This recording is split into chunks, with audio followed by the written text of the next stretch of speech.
来来来，不必了。老东西，啊，才是要看着你长大的。你8种方法杀你，全都想不起来了。所以你 Halo guys, balik lagi bersama Mimin from Zero. Di video kali ini Mimin bakalan kembali melanjutkan alur cerita Donghua berjudul Hidden Sect Leader episode 28 ya. Seperti biasa sebelum masuk ke rekap ceritanya, buat kalian yang menonton video ini tapi belum subscribe, tolong di subscribe dulu ya guys. Dan jangan lupa nyalain lonceng biar gak ketinggalan update terbaru dari channel From Zero. Playlist untuk Donghua ini juga udah tersedia bagi kalian-kalian yang baru aja bergabung dan belum nonton episode sebelumnya ya. Ya udah deh, gak usah berlama-lama lagi, langsung saja kita ke rekap ceritanya guys.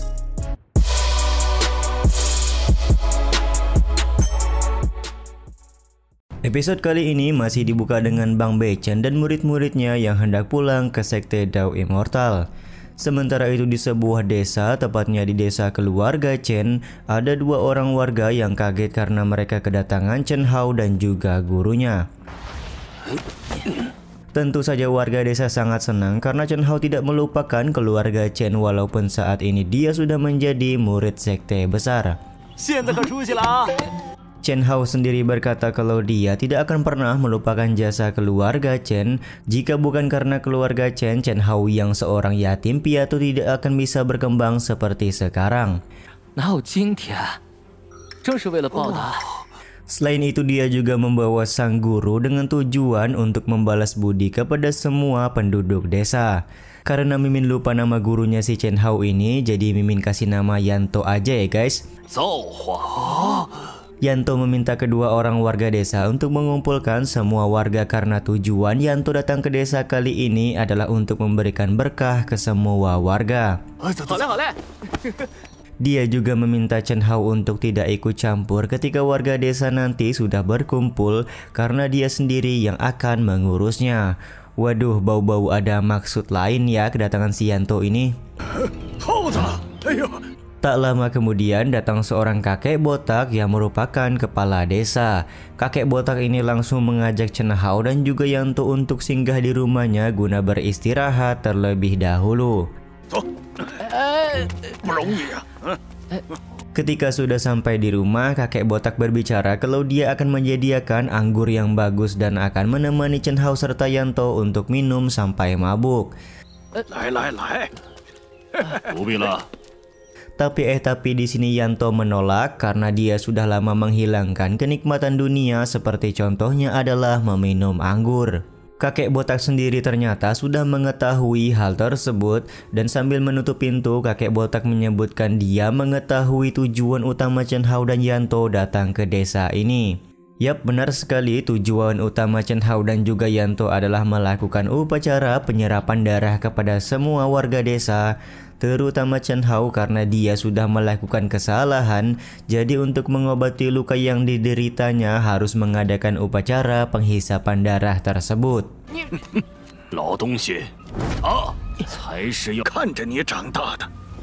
Kakek botak kemudian berbicara kalau semua warga desa tidak bersalah sama sekali dan menyaksikan langsung tumbuh kembang dari Chen Hao sejak kecil. Jadi apakah begitu tega Chen Hao mengorbankan mereka semua untuk upacara penghisapan darah seperti ini? Chen Hao sendiri masih merasa tidak nyaman, akan tetapi berbeda dengan Yanto yang menganggap jalan Chen Hao menjadi seorang immortal tidak boleh putus meskipun mengorbankan nyawa dari penduduk desa. Kakek botak sendiri cukup heran sembari berkata dia punya harapan kalau Heitan mampu mengubah watak buruk yang dimiliki oleh Chen Hao selama ini. Mendengar nama Heitan tentu saja membuat Chen Hao marah. Dia langsung berusaha menyerang kakek botak, akan tetapi hal yang tidak terduga pun terjadi, di mana kakek botak ternyata punya kekuatan super. Sontak kekuatan yang dimiliki oleh kakek botak membuat Chen Hao dan Yanto kaget. Terkhusus untuk Yanto, dia mengetahui kalau kekuatan yang dimiliki oleh kakek botak merupakan metode darah jahat. Karena Chen Hao dan Yanto sudah mengetahui kalau kakek botak mempunyai metode darah jahat, maka kakek botak meminta mereka berdua untuk segera pergi meninggalkan desa. Kakek botak juga menyebutkan kalau dia punya banyak cara untuk membunuh Yanto yang merupakan penatua biasa anggota sekte darah. Tapi entah kenapa Yanto di sini malah nantangin kakek botak dan meminta kakek botak untuk segera melakukan sebuah serangan. Kepercayaan diri yang diperoleh Yanto ternyata bukan tanpa alasan. Semua itu karena kakek botak sudah tidak bisa melakukan serangan menggunakan metode darah jahat pada saat ini. Usut punya usut, ternyata bagi siapapun yang memutuskan untuk keluar dari sekte darah, maka mereka sudah disumpah tidak akan pernah bisa menggunakan metode darah jahat lagi. Begitu pula dengan kakek botak yang merupakan mantan penatua agung di sekte darah. Terlebih lagi Yanto pada saat ini merupakan anggota sekte darah, jadi tentu saja kakek botak tidak bisa membunuh Yanto. Momen ini pun membuat Chen Hao kaget karena dia tidak menyangka kalau kakek botak kepala desa ternyata mantan penatua agung di sekte darah. Di saat yang sama, Yanto memberitahukan kalau kakek botak adalah penatua agung yang mendapatkan hukuman dikeluarkan dari sekte darah. Dan setelah bertahun-tahun, ternyata kakek botak bersembunyi di desa tempat keluarga Chen berada. Kakek botak sendiri hanya menggeleng-gelengkan kepalanya saja karena dia sadar kalau kejadian hari ini pasti akan datang kepadanya. Sementara itu, di kapal terbang milik sekte Dao Immortal, Heitan yang sedang berlatih tiba-tiba saja merasakan sakit di bagian dada. Tentu saja semua ini pertanda kalau kampung halaman dari Heitan sedang tidak baik-baik saja pada saat ini. Kembali lagi ke desa keluarga Chen, kakek botak masih berusaha menasehati Chen Hao untuk tidak melakukan upacara penghisapan darah kepada warga desa. Dia juga meminta Chen Hao untuk mengingat-ingat lagi kebaikan warga desa, serta tujuan utama Chen Hao ingin menjadi seorang immortal. Tapi ya begitulah, Yanto di sini meminta Chen Hao untuk mengabaikan kakek botak dan lebih fokus untuk menyembuhkan luka yang diderita oleh Chen Hao pada saat ini. Luka yang diderita oleh Chen Hao hanya bisa sembuh jika melakukan upacara penghisapan darah kepada warga desa.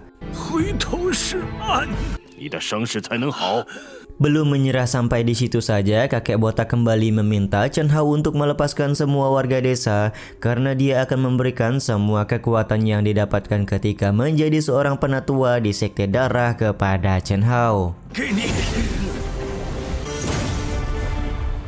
Sementara itu, di sekte Dao Immortal, penatua Ge datang menemui Bang Beichen karena dia berhasil mendapatkan satu orang murid. Entah kenapa di sini penatua Ge sangat berharap Bang Beichen mau menerima murid tersebut, meskipun dari penglihatan Bang Beichen murid ini sama sekali tidak layak belajar di sekte Dao Immortal.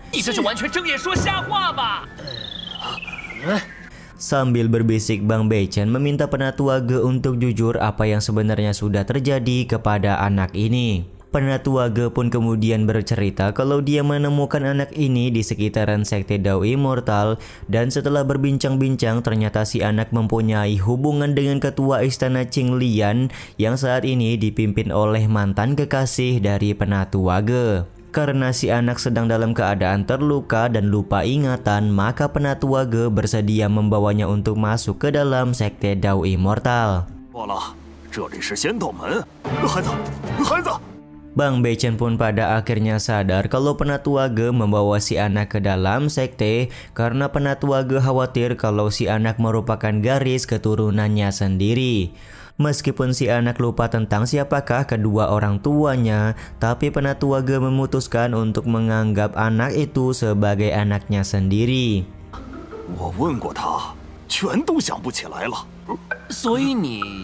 Di luar Nurul, Bang Beichen malah memberikan selamat karena pada akhirnya penatua Ge bisa bertemu dengan anaknya dan si anak bisa belajar di sekte Dao Immortal.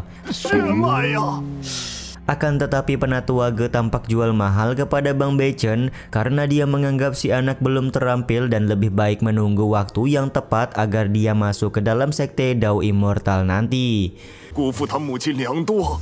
这事儿先包在我身上。 Bang Bechen pun meminta Penatua Ge untuk tenang karena dia akan mengurus semuanya. Dia pun tanpa ragu langsung memperkenalkan murid baru ini kepada murid-murid senior di sekte Dao Immortal.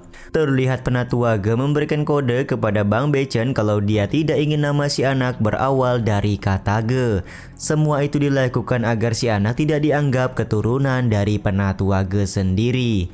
Akhirnya Bang Bechen memberikan marga Mu kepada si anak dan meminta semua senior di dalam sekte untuk memanggil dengan sebutan junior Mu. 木师弟啊， Di saat yang sama Suan Yu pun penasaran siapakah nama lengkap dari junior Mu ini. Penatua Ge pun langsung menyambung pembicaraan dengan berkata kalau nama lengkapnya adalah Mu Jiuhan. 木九寒吧。 Diterimanya Mu Jiuhan sebagai murid baru di sekte Dao Immortal oleh Bang Bechen ini juga sekaligus menutup episode kali ini ya guys.